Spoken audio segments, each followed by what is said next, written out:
buenas noches, bienvenidos a Uruguay Elige, el periodístico de BTV. Hoy cierra este ciclo con este último programa y por eso decidimos analizar cómo deja el país Luis Lacalle Pou y qué desafíos enfrenta el Frente Amplio en los próximos 5 años.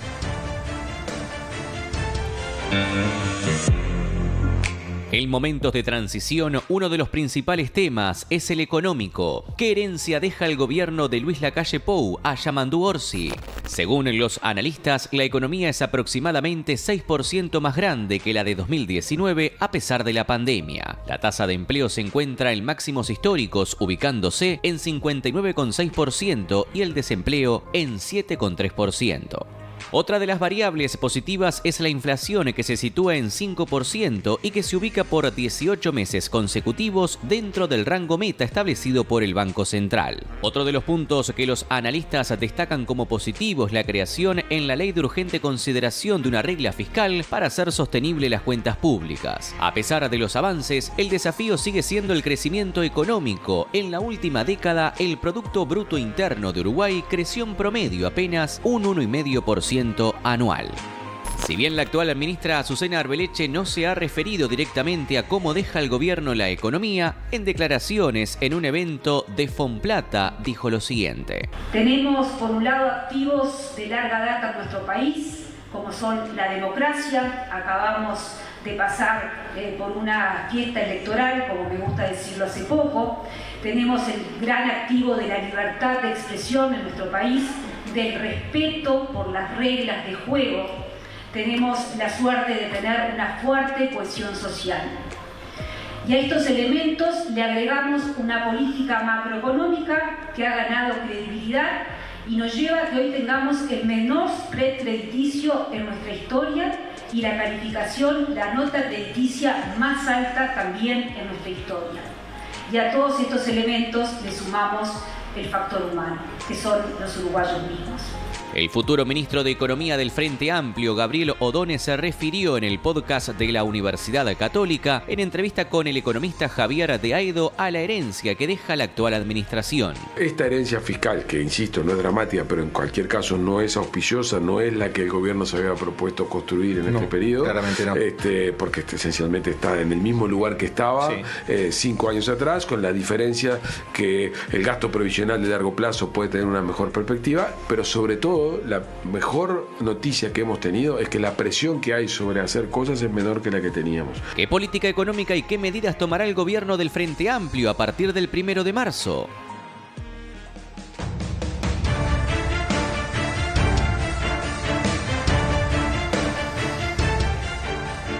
Bueno, le doy la bienvenida a varios amigos de la casa que vamos a tener hoy por aquí, a Martín Olaverri, periodista especializado en agro. ¿Qué tal, Valeria? ¿Cómo andas, Martín? Y a Fede Comesaña, periodista especializado en economía. Muy buenas noches para todos. Bueno, ahí veíamos un pequeño tape en base a números o, bueno, sí, variables que deja este gobierno, por decirlo de alguna manera.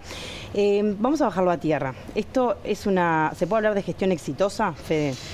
A ver, a mí me cuesta mucho evaluar las gestiones en función de los números macroeconómicos, porque muchas veces los números lo que terminan reflejando es si al gobierno le tocó un viento a favor, un viento en contra, más que cómo supo gestionar esa cuestión. Entonces, si vemos el estado general de la economía en realidad no está en un mal momento, en el sentido de que mantiene cierta tasa de crecimiento. Este año va a crecer por encima del 3% y eso es una buena tasa de crecimiento. Lo que pasa es que si vemos la última década y si vemos para adelante, tampoco hay perspectivas ni un pasado de crecimiento muy auspicioso. Eso es cierto y es un panorama con el que ya se enfrentaba el gobierno cuando asume, es cierto. En el medio tiene varios eventos que fueron shocks negativos y externos, como fue la pandemia en su momento, como fue la sequía también, que afectó mucho, como fue el Argentina extraordinariamente barato, que afectó también la capacidad de crecer de Uruguay. Pero dicho esto, los fundamentos de atrás, los grandes problemas de atrás que tenía Uruguay para crecer cuando asume este gobierno, y más allá de algunos cambios puntuales, como se decía, la institucionalidad a nivel fiscal, como puede ser ver la institucionalidad a nivel de la política monetaria y el manejo monetario, que es parte de lo que hay atrás del éxito de una inflación baja, pero más allá de eso y algunos cambios puntuales, no cambiaron esos problemas, esos cuellos de botella que tiene Uruguay para el crecimiento y que siguen como desafíos para la nueva administración. Bien. Martín, en el sector agropecuario, ¿cómo han sido estos 5 años, más allá de un buen vínculo que todos sabemos que tiene Luis Lacalle Pou? Valeria, en primer lugar, sector agropecuario, que es un motor muy importante para la economía del país. Duda. Miramos las exportaciones de Uruguay, el ingreso de divisa, y el origen mayoritario tiene que ver con el sector agropecuario, con la agroindustria. Federico recién repasaba algunos hechos. Comenzaba este gobierno la gestión, la pandemia, antes la guerra Rusia-Ucrania, que generó una suba de precios de algunos productos que vende Uruguay, caso la soja, que llegó a 500, 600 dólares, pero también esto generó una suba muy importante de insumos, caso por ejemplo los fertilizantes, o sea, pegó también muy fuerte en la cuenta de los productores.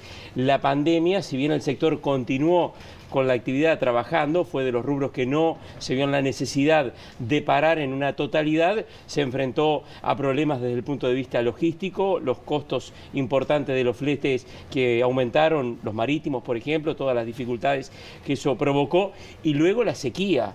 No se tiene que olvidar la gente que Uruguay enfrentó una de las peores sequías de la historia, que costó aproximadamente 2.000 millones de dólares. Aquí en una campaña de verano se perdió toda la producción de soja, o sea que es algo que mueve muchísimo la economía del país, que genera mucha mano de obra y que se perdió absolutamente toda la producción debido justamente a este fenómeno. O sea, hubo complicaciones importantes que se dieron durante todo este periodo que naturalmente han afectado los números del sector.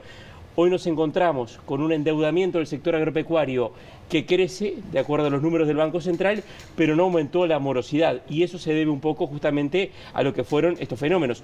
Pero salíamos de la sequía y nos encontrábamos en algunas zonas con situaciones que se iban al otro extremo. Las inundaciones. Las inundaciones. Otras emergencias, se declararon emergencias agropecuarias también por las inundaciones. En lo climático realmente fue complicado, y un mercado internacional que siempre es muy volátil. Llegábamos a tener, cuando arrancaba la guerra Rusia-Ucrania, una soja casi a 500 dólares, hoy la soja está en el entorno de los 350 dólares, o sea, esa volatilidad existe en el sector. China, que no salió tan rápido como todos esperábamos de la pandemia, y es nuestro principal socio comercial, y naturalmente eso también afectó la venta de muchos productos del agro, caso por ejemplo la carne. Me acordaba cuando vos decías lo de la guerra de Rusia y Ucrania, también con el tema del trigo, que eso también aumentó, la harina, el pan. Me acuerdo que había bastantes quejas de la población respecto también a eso. Y bueno, Europa del Este, Ucrania particularmente, es un gran productor de granos. La suba de esos productos, bueno, por un lado beneficiaba, pero por el otro complicaba también. Fede, ahí veíamos en este tape que armamos también inicial, que la inflación ha estado 18 meses consecutivos dentro del rango meta, que es entre 3 y 6, que está en un 5% aproximadamente. ¿Por qué es importante que se mantenga ahí? Bueno, es importante porque hay primero evidencia empírica de todos los colores que muestra que la inflación baja es una condición, digamos, para aspirar a mayores tasas de crecimiento y, en definitiva, a mayores niveles de desarrollo. En segundo lugar, porque es algo que afecta toda la capacidad, digamos, no solo del poder adquisitivo de la gente, y sobre todo los hogares de menores ingresos, que son los que tienen menos mecanismos para actualizar sus ingresos conforme aumentan los precios. Los trabajadores asalariados tienen los consejos de salarios, pero los informales les es mucho más difícil actualizarse a los ajustes de precios. Y luego, sobre todo, afecta mucho la previsibilidad. Es decir, cuando uno tiene una inflación muy alta, es muy difícil como inversor anticiparse a lo que va a pasar y, por lo tanto, lograr llevar adelante proyectos que quizás no tengan una rentabilidad tal que permitan, una expectativa de rentabilidad tal que permita compensar la incertidumbre vinculada con qué va a pasar con los precios. Si mis insumos van a subir más que mi producto, en un esquema en el cual todo sube demasiado. En un un escenario de inflación más baja, ya se vuelve más realizable una serie de proyectos que de otra forma no lo serían, y eso ayuda también a la generación de puestos de trabajo y de mayores oportunidades en total. Un escenario, Fede, de inflación controlada, pero con un atraso cambiario importante. Creo que fue uno de los temas que pegó también en el sector agropecuario y exportador, esa transferencia de recursos a partir de lo que fue un tipo de cambio que en algún momento llegó a estar 37, 38 pesos. 36. O sea, 36 llegó a estar. Sí, ahí hay visiones encontradas, pero es cierto que hay varios analistas que lo que señalan es cierto que se alcanzó una inflación baja, pero buena parte del costo asociado a tener una inflación baja vino por el lado del tipo de cambio y el atraso cambiario. Esto, digamos, no hay un consenso al respecto, pero sí hay algunas visiones que apuntan a que, bueno, si el costo que se pagó para llegar a una inflación baja tiene que ver con un dólar bajo también, y eso afecta la capacidad de competir de Uruguay y los costos y la rentabilidad del sector exportador, que es mayoritariamente de origen agrícola. El sector agropecuario durante este periodo no hubo aumento de impuestos, pero indirectamente sí hubo, digamos, ese aporte que realizó a través del tipo de cambio, de alguna manera. ¿Eso le generó conflicto con Luis Lacalle Pou? Y bueno, fue uno de los reclamos importantes que recibió este gobierno. Consecuente, ¿no? O sea, no fue una vez pero sola. no es un tema nuevo, lo hablábamos con Fede hoy antes de salir al aire, o sea, ya es bastante recurrente en Uruguay el hecho de que en distintos gobiernos se plantea el tema del atraso cambiario como un problema que tiene el sector primario, el sector exportador. Yo recordaba en el primer gobierno de Tabaré Vázquez, hoy antes de salir al aire, Mujica, ministro de Ganadería en aquel momento, declaró públicamente que si el dólar bajaba de los 20 pesos se iba porque estaba molesto por la cotización que tenía en ese momento el dólar. O sea, es algo que ya es bastante estructural en Uruguay. Hay una diferencia importante, de todas maneras, que es que en gobiernos del Frente Amplio había había una política, digamos, de gestión monetaria en la cual la autonomía del Banco Central era menor, y el equipo económico en su conjunto tenía un ojo puesto en el tipo de cambio, es decir, hacía política monetaria, hacía política tendiente a reducir la inflación, pero siempre con un ojo en el tipo de cambio, el crecimiento económico, la generación de empleo. Y eso hacía que cuando el dólar empezaba a atrasarse, cuando había una baja, veíamos intervenciones activas del Banco Central que salía a comprar dólares y intentar tonificar la demanda y por lo tanto hacer subir un poco el precio. Eso en este gobierno no pasó y filosóficamente e incluso técnicamente había un argumento que decía no, la intervención no la esperen de este equipo de gobierno del Banco Central, el gobierno le daba una mayor autonomía a ese equipo técnico y lo que se decía es no se va a intervenir porque intervenir es para peor, es pan para hoy, hambre para mañana, después el mercado va a corregir y lo que vamos a asumir es un costo para fiscal mayor. Ese era el argumento técnico, hay discusiones al respecto, pero lo cierto es que ahora con este cambio de gobierno, una parte, porque no todo, porque una parte de esta suba del dólar de estas últimas semanas está vinculado con factores internacionales, porque el dólar está subiendo en todo el mundo. Pero es cierto que en Uruguay en particular está subiendo un poco más. Y ese aumento, digamos, un poco más fuerte, hay quienes lo atribuyen a un cambio de gobierno en el cual todavía no es claro quiénes van a ser las figuras que ocupen roles fundamentales en la conducción económica. Si bien está nombrado Gabriel Odone como ministro de Economía, no se sabe quién va a presidir el Banco Central. Valcorba y Santiago Soto serían el subsecretario y el director de secretaría, pero no se sabe quién va a presidir el Banco Central. No se sabe todavía quién va a estar al frente. ¿Y qué rol va a tener? Porque esto como decías también, si va a ser un rol así autónomo, por decirlo de alguna manera, ¿o no?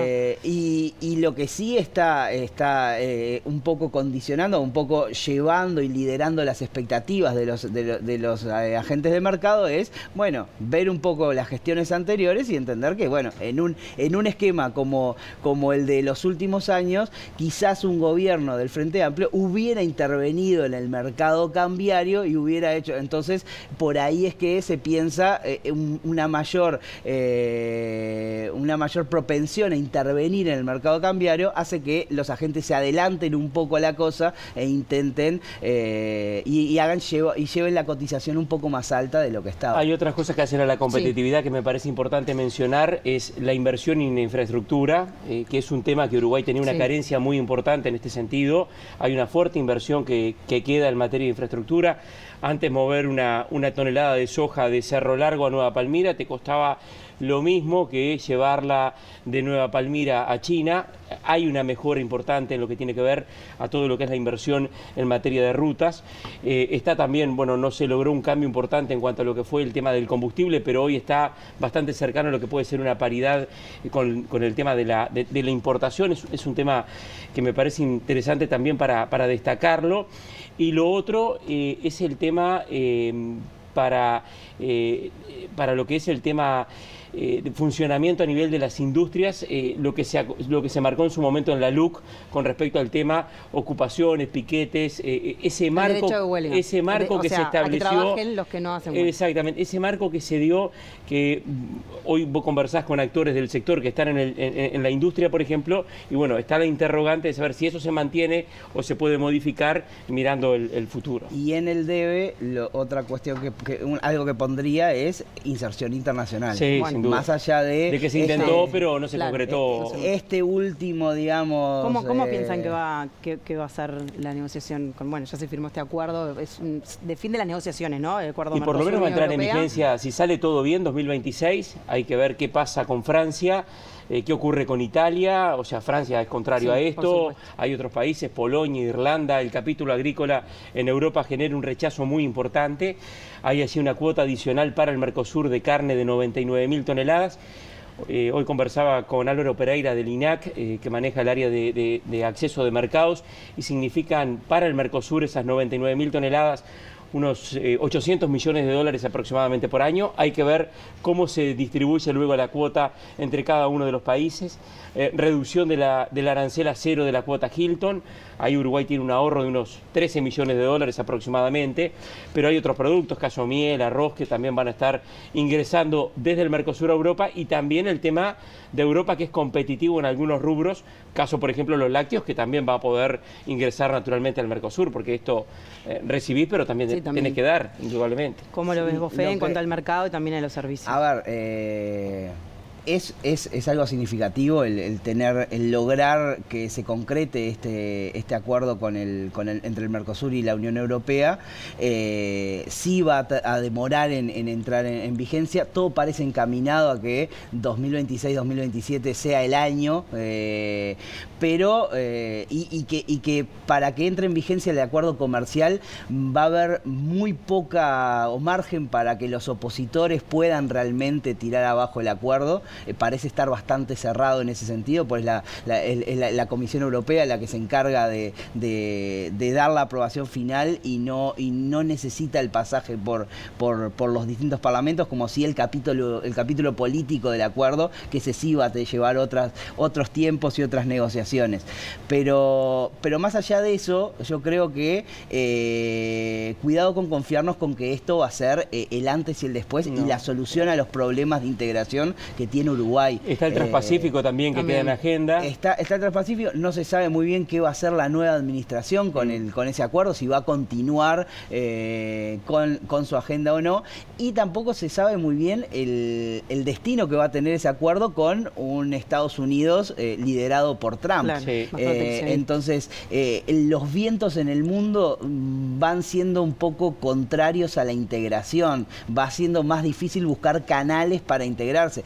Esta renovado, digamos, entusiasmo de la Unión Europea en avanzar con el acuerdo es algo muy favorable y que muestra que quizás haya agentes y haya voces en el mundo que estén intentando ir en contra de esta agenda proteccionista que está ganando, sobre todo liderada por Estados Unidos y algunos otros países, pero hay que ver las condiciones para negociar acuerdos. Van a ser más hostiles que las que se ha tenido hasta ahora, y Uruguay los necesita de forma urgente, porque si decíamos que el gran problema de Uruguay es el crecimiento económico, para crecer más tenemos que producir más, para producir más se necesita invertir, pero alguien, el que venga a invertir va a hacerlo sabiendo que hay mercados donde colocar la buscando producción. una natural renta, un natural resultado del negocio, porque y Uruguay en definitiva por hoy eso lo hace. entra a los mercados de una forma muy desventajosa respecto a sus competidores,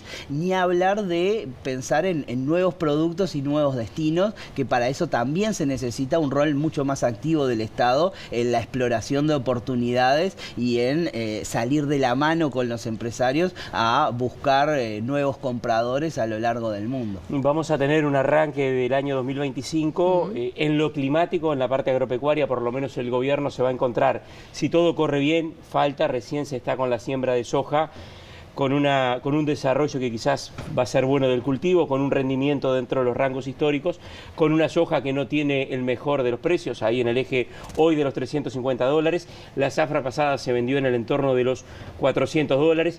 Recién decía Federico, Trump en su relación con China termina afectando el precio de la oleaginosa y es uno de los principales productos que tiene Uruguay como generador de divisas, además por supuesto de lo que creció todo el sector forestal. Para la carne del 2025 pinta bastante bien. Brasil no va a estar tan agresivo con una oferta muy importante de carne. China ya ha comenzado a mostrar algunas señales de recuperación, o sea que en este rubro vamos a tener una situación más favorable. Los lácteos también tienen un mejor escenario en materia de precios. Hay que seguir con atención la propia relación interna del Mercosur. Ahora el ministro Matos estaba nuevamente en Brasil porque para ingresar los camiones de Uruguay a Brasil con lácteos se encuentran con demoras de una semana a 10 días, o sea, el Mercosur hasta ahora sigue con esos problemas que son inexplicables, pero bueno, más allá de eso, los lácteos tienen un escenario bastante positivo también. En cuanto a los debes de este gobierno en materia económica, se puede decir, o por lo menos lo que el Frente Amplio reclama, es el tema de la pobreza, que si bien se ha estado dentro de los guarismos que han dicho dentro del margen de error en cuanto a la pobreza que se mide monetariamente, el tema de la distribución de la riqueza, la desigualdad que hay. ¿Vos crees que eso es lo que debería hacer hincapié, además del crecimiento que ya lo venimos hablando, el gobierno una vez que asuma? A ver, siempre la cuestión y la puja distributiva es un elemento a tener en cuenta por todo gobierno. No creo que sea un gran debe en el sentido de que cuando uno ve los números, no es que ni la pobreza ni la desigualdad hayan crecido significativamente, han tenido variaciones marginales. Es cierto que se interrumpe un proceso muy largo en el cual Uruguay venía mejorando esos indicadores, pero son indicadores que históricamente para Uruguay y para la región están en niveles relativamente bajos. Entonces, eso me cuesta mucho pensarlo como un problema que hereda este gobierno de la administración anterior. Sin duda hay para mejorar en eso y la pobreza y sobre todo la pobreza focalizada en lo que es niños y por lo tanto en hogares monoparentales liderados por mujeres, sobre todo de bajo nivel educativo y muy bajo capital social, es que necesitan realmente elementos que el Estado les pueda propiciar para salir de esa situación y mejorar la calidad de vida y las oportunidades de las generaciones futuras. Eso, sin lugar a dudas, es un debe que tiene que entrar en la ecuación de este gobierno. Pero para apuntalar justamente esos elementos y para apuntalar el crecimiento de la economía en su conjunto, hay otras cuestiones y muchas de ellas escapan a lo estrictamente económico. Algunas tienen que ver con diseño institucional y regulación y trabajo sobre regulaciones concretas y la microeconomía que hace que, por ejemplo, muchos precios en Uruguay sean sistemáticamente más altos que en el resto del mundo.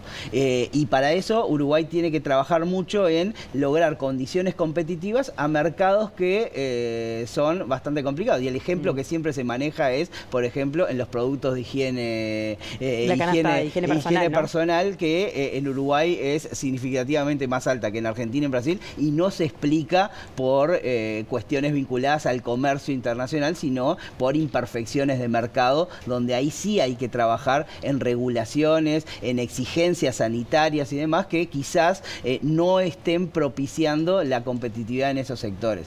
Pero eso es un elemento. Otro elemento tiene que ver con que para crecer más y para generar empleos de mejor calidad, Uruguay tiene que tener también trabajo más productivo y con capacidades de hacer cosas que hoy hay quienes quienes quieren invertir en Uruguay y no pueden porque no encuentran los trabajadores suficientes. Federico, creo que hay una cosa interesante que se dio durante la campaña a propósito de eso, de las inversiones y de producir más. Una coincidencia por parte, en su momento, tanto de Delgado como de Orsi, que dejó como enseñanza de alguna manera la sequía más dura que le tocó enfrentar al país. Recuerdo un programa incluso acá que compartíamos en BTV con Gabriel Pereira, que estuvo el expresidente Mujica, estuvo Fernando Matos. Se hablaba de la necesidad de promover el riego como una política de Estado, como ocurrió en su momento con la forestación. Hoy Uruguay tiene una cadena forestal que se ha desarrollado y que es muy sólida, independientemente del gobierno de turno, no hubo grandes cambios. Y bueno, si se logra eso,